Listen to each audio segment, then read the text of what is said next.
As in, pila na naman. Pila na naman sa school. Tapos to the point na nagsabi yung mismong principal, pag nagbenta ulit si Gino, kahit ano, kahit wala, basta kumuha siya ng pera sa students, baka masuspend siya. So, nung sabi ng tatay ko, "Oy, Gino, bawal ka na magbenta sa estudyante." So, diretso ako sa staff. Diretso ako sa staff. So, nagbenta ako, nag-direct selling ako. Alam ba natin dito yung direct selling? Direct selling, yung catalog business. So, alam ko yan. 1 gives, 2 gives, di ba? Every 15 and 30 lang babayaran ka. Oh, yung mga alam, di ba? Okay, then after that, nung college, that was when I became a brand manager, tapos naging CEO eventually. Pero nung high school, naranasan ko yan. Naging sewer, naging packer, naging merchandiser, naging director, as in lahat. Naging salesman. As in, alam ko yun, yun sa sales, yung mga salesman dyan sa mall. 3 hours nakatayo yun. 3 hours nakatayo. As in, I remember, kakabukas lang ng store. Kasi we're the same owners of Camiseta. Do we know Camiseta? Okay, good. Bili kayo dyan. Joke. Okay, anyway, so, kakabukas pa lang ng store, may isang babae na pumasok. Kumuha siya ng 30 damit, gusto niya i-fit. So, syempre, bigay kami ng bigay. O, ito, anong size gusto mo? Ito. Sige, go lang. Tapos mga 30 minutes siya nag-fit. Hulaan mo, ilan ang nabili niya? Wala. As in, sinabi ko, poof. Ay, sorry, college pala tayo. Sabi ko na parang, sana hindi ka na bumalik. Ang hirap kaya nun. So, what I realized at a young age is that being an employee maybe is not for me. Kasi being an employee and being a businessman is totally different. And for some people, having a career is a good thing. And for other people, business is the way to go. So if you're planning to choose the business route, this is what I can teach you. First is to start as early as you can. Kasi, yes, in college, they teach you lahat ng mga theoretical. All the things that you need to know. Tama? Yung mga economies of scale.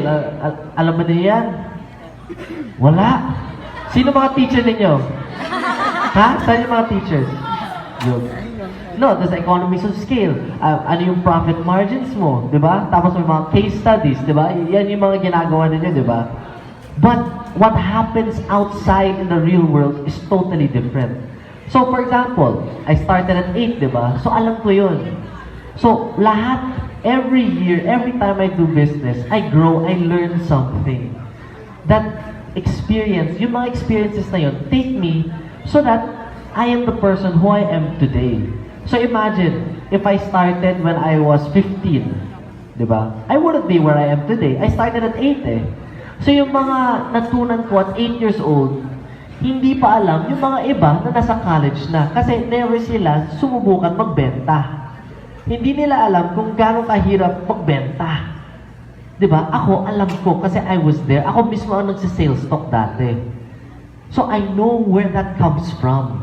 And since lahat tayo dito, business-minded tayo dito, always start early. Yes, nakakaya. Oy, magbibenta ka, di ba? Minsan pa, oy, benta, ano yan, di ba? Tapos pag sinabi mo, open-minded ka ba? All of a sudden, di ba? Di ba? But you guys need to try as early as possible. Whether you're selling something small, at least you learn something every day. Okay, next.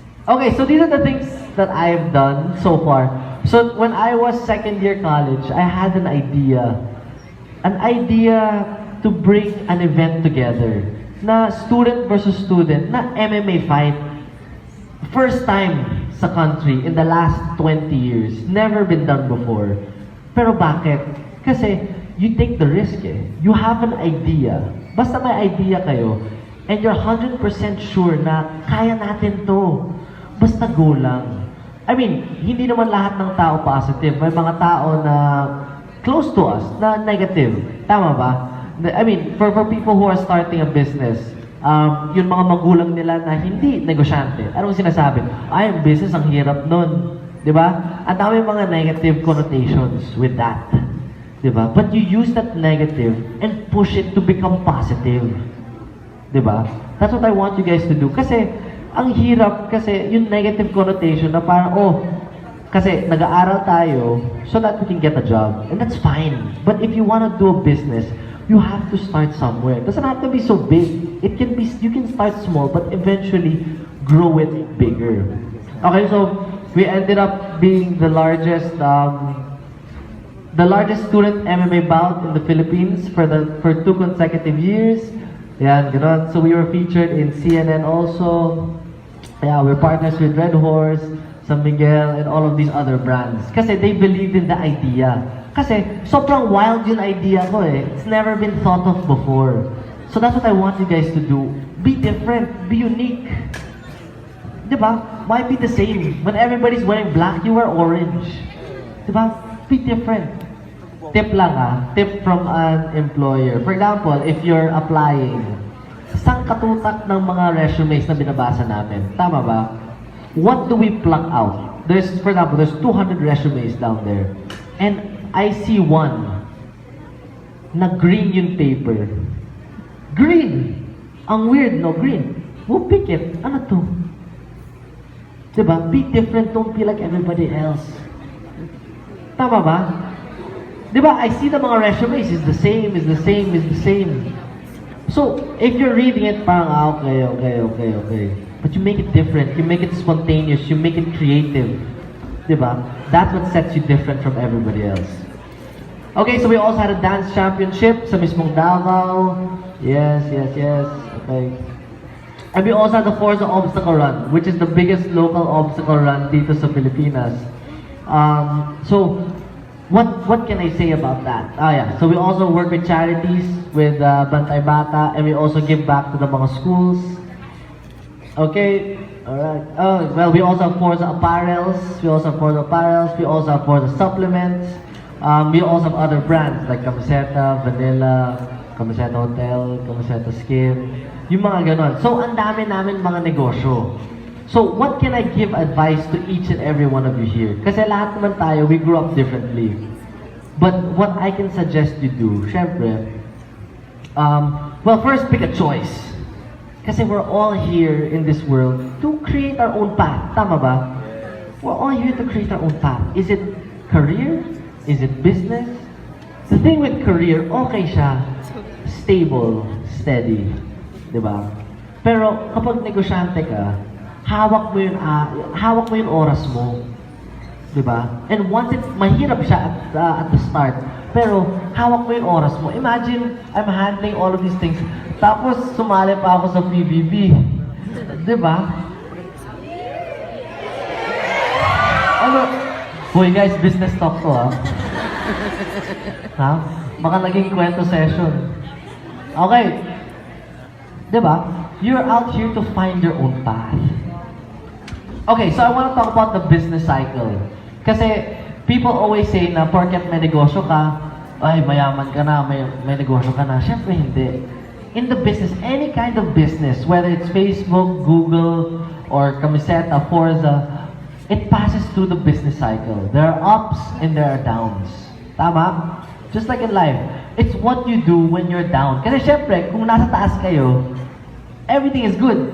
Walang problema, walang away, everything is running smoothly. But when you're at your bottom, yun wala ka nang kinikita, wala na, daming reklamo, everybody's already pressuring you. Like kayo sa mga orgs, di ba kapag wala na kayong funds, di ba? Everybody's pressuring you, paano natin gagawin to? Where will we find the funds, di ba? So that's crunch time. It's what you do when you're at your lowest, which is you work 10 times harder.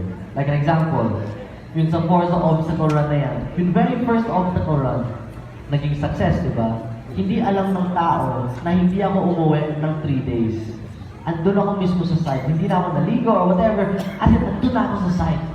Kasi everything must go right. Di ba?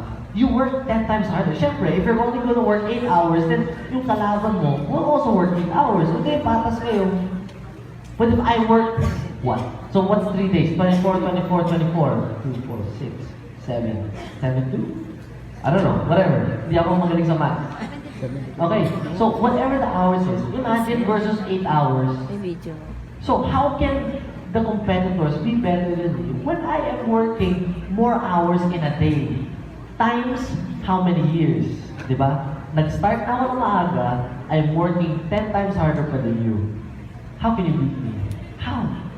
Diba? That's what I want you guys to have. In anything that you do, whether it's going on a career, going on a business, it's all about having that yung extra suntok.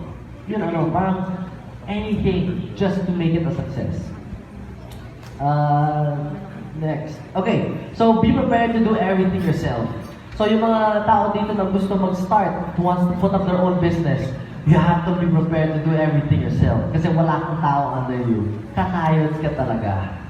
You will really have to slowly but surely uplift yourself. Kasi wala kang tao eh. You need to know everything from the ground up. Okay, next. Know your market and products. Siyempre, you should know the product like the back of your hand. Kung meron kayong produkto that you're selling or you want to sell, you should know everything about it. When I ask you something about your product, dapat may sagot kayo. Imagine, for example, in a business meeting, sabon yun sa'yo, tapos sasabihin ko, oh, ano yung ingredients ng sabon niyo? Ay, nasa supplier eh. What will I think? Ay, hindi ko alam. Hindi to seryoso. Diba? How can you sell a product to me na hindi mo alam yung produkto mo? What is that? Ano ba yan? Diba? You should know your product inside and out. Will you sell to the, for example, you want to sell to the high class. You want to sell to the, yung mga elite. Will you price your soap at 5 pesos? Of course not. Kasi, iba eh. You're targeting a different market.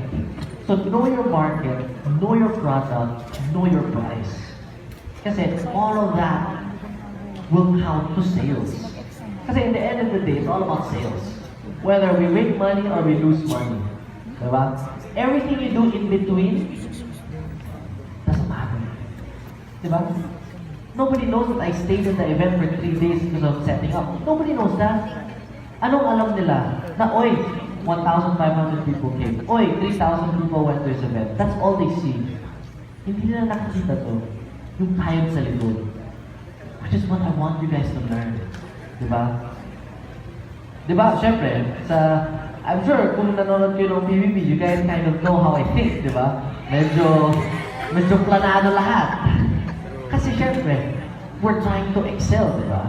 Eh, yung problema ko naman, I mean, yeah, diba? Okay, next.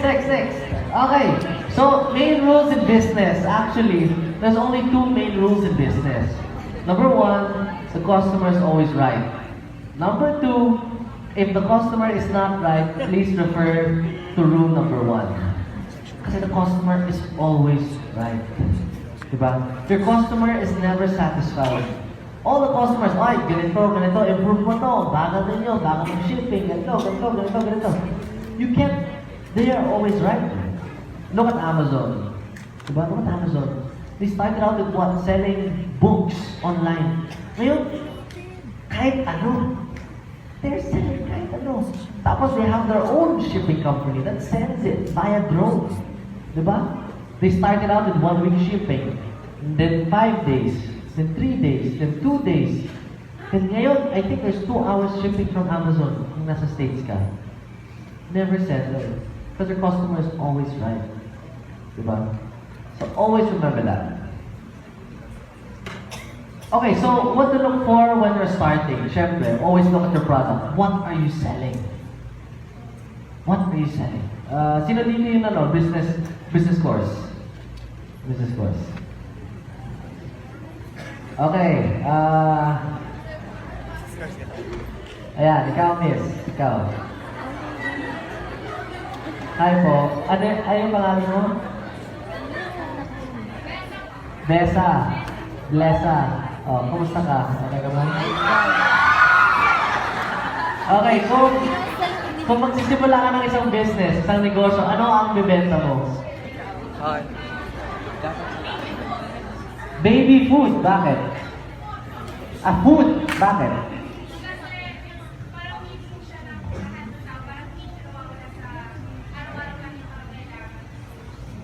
Boom, tama.